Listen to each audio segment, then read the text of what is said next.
I hope what I wrote actually makes sense. Loudly crying face. I'll finish this series in 2-3 more chapters and I'll release it with no more other videos in between so we can finally wrap this up. I don't own anything but the plot.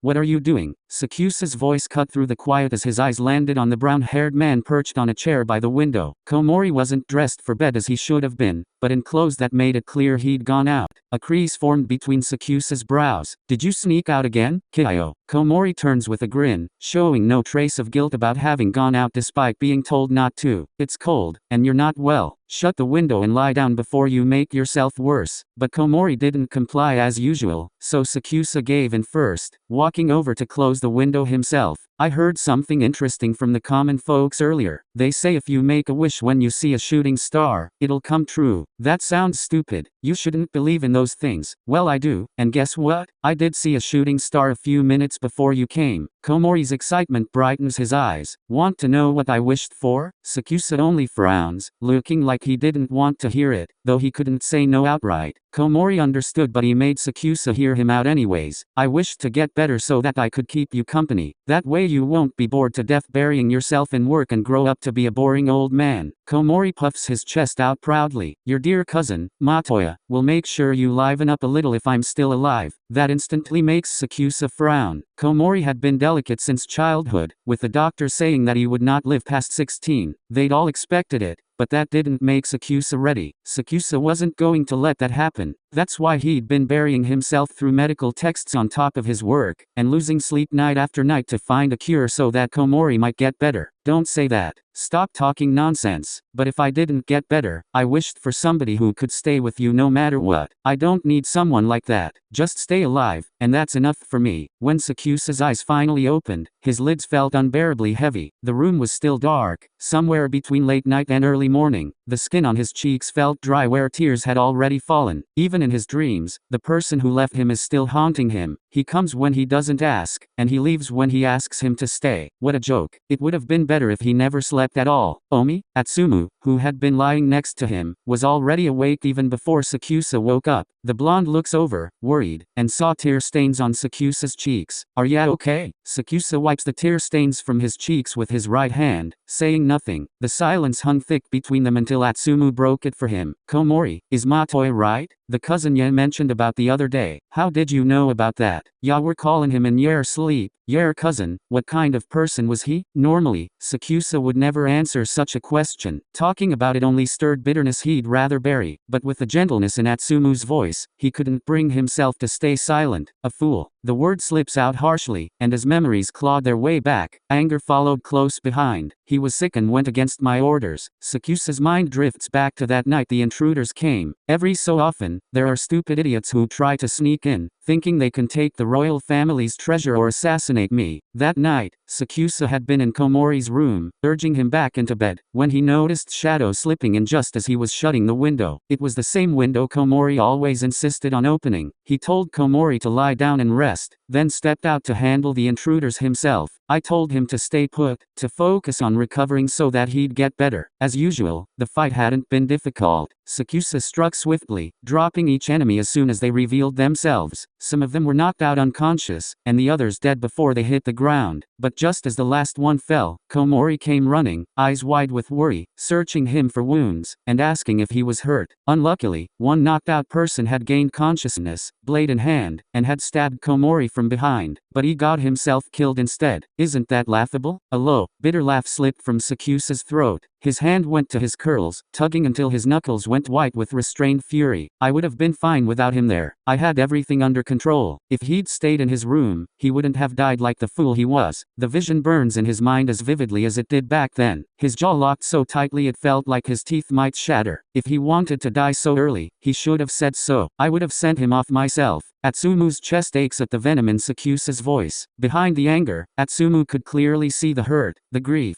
the regret that Sakusa had been holding in his heart. Then arms wrapped around Sakusa, and Atsumu pressed his face into the crook of Sakusa's neck. Don't be mad at yourself, Omi. That wasn't your fault. The words stung. They were what Sakusa had always wanted to tell himself. but hearing them aloud from Atsumu only made the anger coil tighter in his chest, because what could Atsumu possibly know? How dare he act like he understands Sakusa? And yet, Atsumu saw right through him. It infuriated him. He was furious at himself. Furious that Atsumu could easily touch the deepest wound he had tried so hard to bury so effortlessly. The fury consumed him, until he felt the wetness seeping through his shirt, trailing against his collarbones. In an instant, the fury bleeds out, leaving only a hollow ache of helplessness. Why are you the one crying? Sakusa's hand lifted almost subconsciously, cupping Atsumu's tear-streaked face. His thumb brushed lightly over damp skin, his chest tightening at the side of swollen eyes rimmed red. Sakusa didn't understand. He didn't understand why seeing Atsumu cry makes him feel so powerless. It's the same feeling he felt last night. Atsumu looks back at him, eyes brimming with love but shadowed with sorrow, as if he carried guilt that wasn't his to bear. He doesn't understand why Atsumu is crying either. Sakusa couldn't grasp it. People cried because of him, but Atsumu was crying for him, but what for? There was nothing worth weeping over. Sakusa was the one who suffered, not Atsumu. I just can't bear it. The more I know about Yat, the more helpless I feel. Another tear slips down Atsumu's cheek, and it stirs something in Sakusa's chest. An odd ticklish ache that he couldn't name. But then, Sakusa remembers Atsumu's words about leaving, about going back. The thought should have reignited his anger. Yet, staring at Atsumu's tear-streaked face, he found himself unable to get mad at all. Was that why Atsumu felt so helpless? Because deep down, he felt guilty for plotting to leave after slipping so deeply into Sakusa's heart? Even better, Sakusa would seize that guilt, shape it, and forge it into chains. Chains that would bind Atsumu here, with him, where he belongs. You're planning to leave me too, aren't you? Sakusa's voice came soft, almost tender, but every syllable was deliberate, calculated to make sure it sank deep within Atsumu. You're cruel, Atsumu. The effect was immediate. Atsumu's face collapses with guilt, his mouth opening and closing like he was grasping for words that wouldn't come. The redness around his eyes only made him look smaller, weaker. No, I was but I. Atsumu stammers, shoulders curling inward under the weight of his own truth. Then Sakusa caught the way his gaze drifted past him, fixed on something unseen. In that moment, Atsumu's panic eased, replaced by a fragile determination. I don't plan on leaving anymore, I promise. Frankly, Sakusa doesn't care about Atsumu's origins, whether he belongs to this world or not,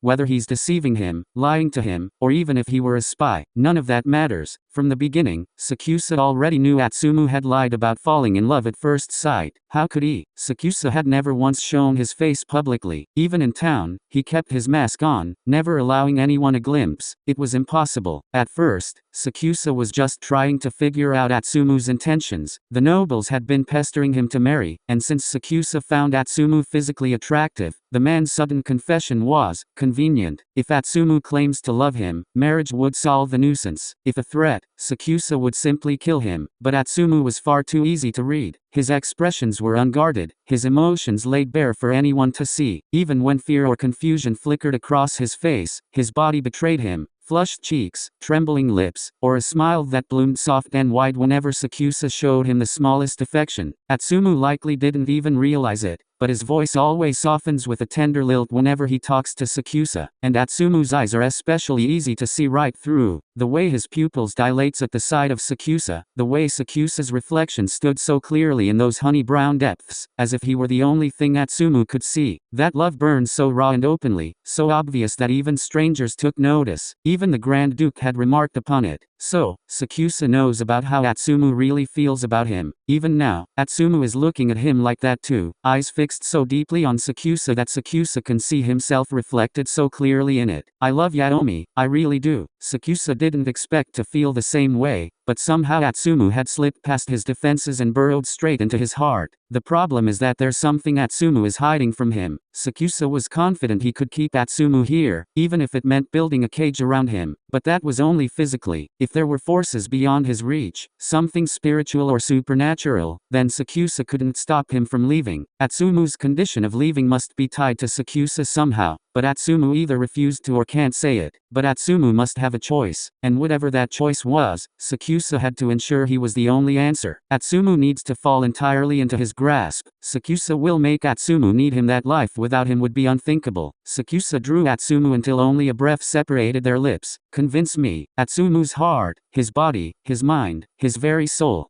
Sakusa needed to claim them all, to carve himself so deeply into Atsumu that escape would be impossible. His hand slid down, guiding Atsumu onto the bed until their bodies pressed flush together. Atsumu pinned beneath him. Atsumu's cheeks flushed crimson, his eyes still swollen from earlier tears, and now his entire face burned to match. He reached for Sakusa's hand, threading their fingers tightly. It's my first time, so be gentle, okay?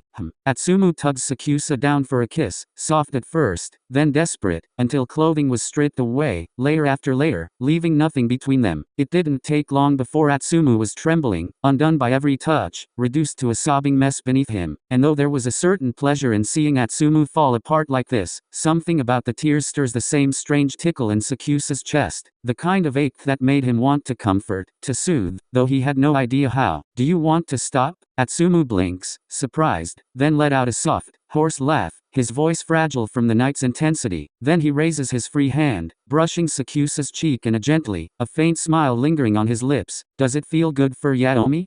I want it too. I can take ya, so don't stop. And so Sakusa doesn't. Atsumu is so good at saying the things Sakusa wants to hear. Atsumu keeps fueling Sakusa's obsession of him even more, and Sakusa thinks Atsumu is driving him closer to the edge of madness. Sakusa has lost so much already, his parents, his siblings, Komori, so he can't lose Atsumu too. After a few more rounds, Sakusa finally pulls out, letting their breaths mingle in the quiet. He takes Atsumu's hand and pressed it gently to his lips, anchoring himself to the fragile warmth between them. I love you, Atsumu, so stay by my side. Fall for me. Feel guilty for me, want me, need me, I'll give you anything you want, so just don't leave me. Ya don't have to ask. I said I will, so I will. Though Sakusa still felt anxious, Atsumu's words had eased him slightly. For the first time in a while, he allows himself to smile genuinely, his dimples peeking through. Okay. Atsumu doesn't reply as he had already fallen into a deep, exhausted sleep. Sakusa cleans him up and changes him into fresh sleepwear. As Sakusa lays Atsumu gently in bed, Atsumu murmurs, already at 87%. 87%? What does that mean? Before Sakusa could dwell on it, Atsumu shivers from the cold, so Sakusa tugs the quilt over him, tucking him in, pressing a soft kiss to his forehead. Then, suddenly, a sharp jolt of vision hits him. Mia. Sakusa's own voice sounded strange even to him, echoing as he found himself facing a blonde boy in unfamiliar clothing, a red jacket emblazoned with Mia and an Irizaki. Call me Atsumu. Atsumu was before him, dressed in odd clothes, pouting slightly, a yellow and blue ball tucked under his arm. With a cheeky smile, Atsumu takes out the ball from his arm. Omi, can I set for ya? The vision fades as abruptly as it had appeared, leaving Sakusa with a hand pressed to his forehead and a furrowed brow. Who's Mia? That was Atsumu's previous surname, wasn't it? And what was an Irizaki? Whose memory had he just seen? Was it his? It can't be. Sakusa has lived his entire life here. Was it Atsumu's? And why did it feel so strangely familiar? Not to mention the strange clothes and Atsumu inviting to set for him. What does that even mean? So many questions flood into Sakusa's mind and it leaves him awake until the sun rises. Eventually, Sakusa retreats to his study room, forcing his busy thoughts into finishing the stack of work he had abandoned yesterday because of their date. Perhaps in the act of focusing, he managed to clear not only yesterday's backlog but today's portion as well. Finally, he decides it was time to return to their room and get ready. Sunlight filtered through the window, nudging Atsumu awake. He rose, stretching, only to feel a dull ache in his lower back. A faint blush crept over his cheeks as he remembers the previous night, though he quickly dismisses it. Looking around, Atsumu spots Sakusa sitting on the couch, already dressed, hands on his head, dark circles deeper than usual. Atsumu's worry flares immediately. Omi, did ya not sleep? Did ya have nightmares again? Atsumu gets up and tries to walk toward him, but his legs betrayed him, and he collapsed to the floor. Embarrassed, he buries his face in shame. Sakusa, who had far too much on his mind, couldn't help but laugh at the sight. How adorable. Don't laugh at me. This is all your fault, Omi. Sakusa continues to laugh but reaches down, scooping Atsumu up in his arms bridal style, carrying him toward the washroom. I'll help you wash up. Seeing Sakusa laugh, Atsumu gave up any urge to argue. He stays still, letting himself be doted on. Sakusa gently settles him into the tub, rolled up his sleeves, and began washing Atsumu's hair. Atsumu flushes with embarrassment, but after everything that had happened the night before, he found himself fully in the acceptance stage. He was going to enjoy his married life, Halfway through rinsing Atsumu's hair, Sakusa asks quietly, "Is there anything you want to do today? You're not busy? I finished my work today since I couldn't sleep." Atsumu remembers the dark circles under Sakusa's eyes earlier and he frowns. "Nightmares? No. Something on your mind?" Sakusa doesn't answer. Atsumu doesn't pry, but he chose honesty, deciding not to hide what he couldn't keep from Sakusa. "Playing volleyball helps me get things off my mind. It might help ya too. Do ya wanna play?" Sakusa's hands pauses mid-motion. "Volleyball? What was that?" Sakusa's thoughts flickered back to the strange vision earlier. Was this volleyball what Atsumu was referring to in his vision? Sakusa presses his lips together, torn. A part of him wanted to demand answers, but any talk of Atsumu's origins risked dragging out things he may not want to hear. He was afraid prying would make him angry at the end, hurting Atsumu in anger. "I don't know how. I'll teach ya." "No need. Do you want to do something else? It's super fun, Omi. I promise you'll love it. Please?" Atsumu was itching to play, turning his honey brown eyes towards Sakusa, his eyes pleading. Sakusa doesn't have it in him to refuse and agrees, but maybe it's better this way. The more Atsumu likes him, the more reluctant he'll be to think of leaving. "All right." Atsumu lit up instantly, his whole face glowing with joy. He pulls Sakusa down and presses a quick, affectionate kiss to his cheek.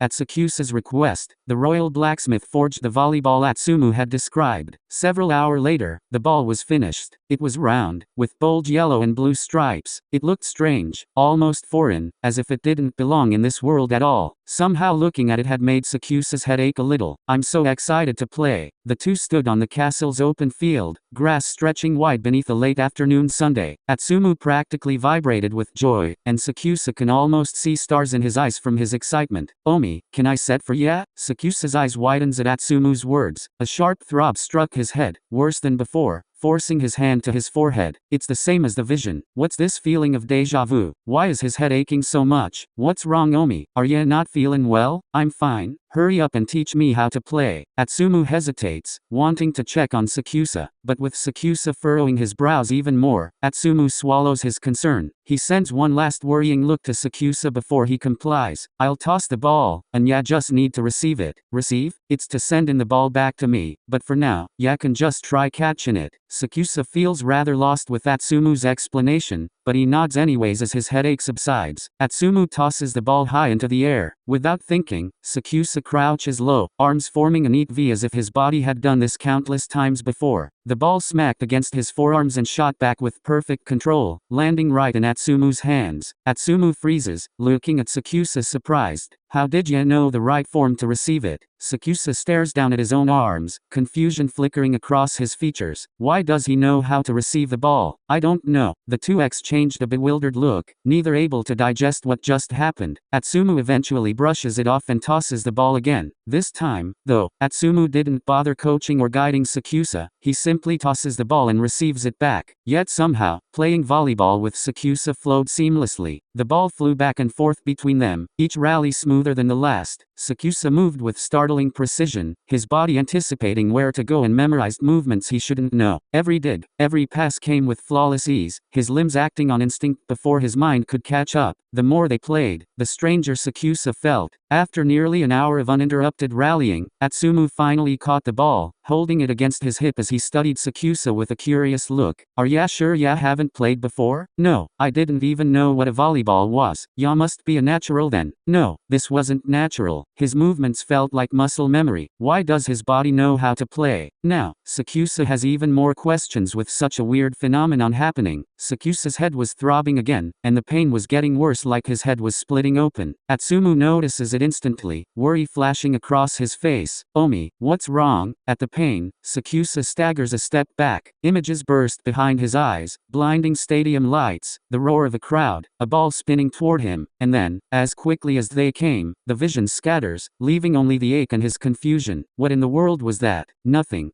I just need to rest." "Okay, let's take a break." Atsumu guides Sakusa toward a bench and sat beside him in silence. Minutes passed by before the throbbing eased, enough for Sakusa to sit upright again. Sakusa's mind was still buzzing with questions, but he forces himself to stay composed. He needed answers to figure out calmly what these visions are and what was happening to him. Atsumu, tell me what this volleyball is about and your connection to it. Atsumu gets caught off guard by the question, but answers anyway. Volleyball is a sport, a game that we play in my world. I'm a setter, which means I toss the ball for my teammates. Usually volleyball is played on big courts with bright lights and sometimes we even have people cheering for us. The description seemed to match Sakusa's visions, and so he urges Atsumu to continue. Atsumu excitedly starting to share more about volleyball, and Sakusa starts to get this uneasy feeling. Actually, I'm going to be a professional volleyball player. I even got a contract offer from MSBY. Atsumu cuts himself short, the realization sinking in. His smile falters, or at least, I was. But don't worry, quiet. Sakusa already felt that gnawing unease twist inside him, the ugly certainty of what he feared. If this continued, Atsumu would start longing for the world he came from, and eventually, he would leave. Displeasure churns in his chest, spilling out into the silence between them. Atsumu notices immediately, quickly reacting. Does talking about things in my old world bother ya? If it does, I won't mention it anymore. The thought of Atsumu longing for his old world and leaving, made Sakusa's blood burn. He forces himself to swallow the anger, but his jaw ached from how tightly he clenched it. Stop mentioning it anymore. I said I don't want to hear it. It comes out harsher than Sakusa wanted it to, and the silence cut deep. Atsumu snaps his mouth shut right after. Sakusa feels like such an asshole. He has to keep his emotions in check, or he's really going to lose it and drive Atsumu away with his own hands. I didn't mean to raise my voice. I'm sorry. Sakusa reaches out and ruffles Atsumu's hair, a clumsy attempt to soothe both Atsumu and himself. However, Atsumu's eyes wells up before he could stop them, and though he quickly wipes them off, Sakusa had already seen it. Sorry. I keep crying in front of ya, Omi. It's juice. Atsumu ruffles my hair often and I just. Atsumu stops himself from saying any more, realizing he's said too much. Sakusa didn't need him to finish. He can already tell that Atsumu is wavering. He can see it clearly in Atsumu's eyes that Atsumu feels conflicted, and it tore Sakusa apart. Sakusa's chest ached, a knot of anger and helplessness twisting until he could barely contain it. You're doing this on purpose, aren't you? Pulling me in and saying the things I want to hear, so that I'll like you, just so you can walk away when you've had enough. The accusation hit its mark, or perhaps there was some truth to it. Atsumu freezes, eyes widening with a flicker of guilt he couldn't hide. It was all the proof Sakusa needed. Sakusa lets out a bitter laugh. What will it take for people to stop leaving him? Must he keep Atsumu bound by guilt just to keep his from leaving? At first, I was, but not anymore. I've meant what I said earlier, Omi. I'll stay by your side no matter what. Empty. It's all empty. Words could sound so beautiful, but they were fragile, breakable, and people discarded them the moment it suited them. People can always easily go back on their words anyways. Sakusa couldn't rely on words. He needs something stronger. Something that would chain Atsumu to his side and make escape impossible. From the corner of his eye, a streak of light slashed across the night sky, a shooting star. His mind flashes back to that night with Komori, and another bitter laugh escapes from Sakusa. It's so utterly stupid. Nobody listens to what Sakusa asks of them anyways. Komori broke his word to stay in bed, to stay alive, and Atsumu? He won't be any different. Sooner or later, Atsumu will break his word and leave him too. Komori's wish to get better never came true, but his wish for Sakusa to have someone with him had manifested in the form of Atsumu. So if this fleeting miracle, this shooting star, held even the slightest power, then Sakusa will make a wish. So make it so that Atsumu would never be able to leave him. Even if the shooting star was a fraud, Sakusa will make Atsumu stay. If it had to be by force, then so be it. In that instant, a white translucent screen appears before his eyes, looking otherworldly. Sakusa Kayumi, do you want to make a deal with me? To be continued.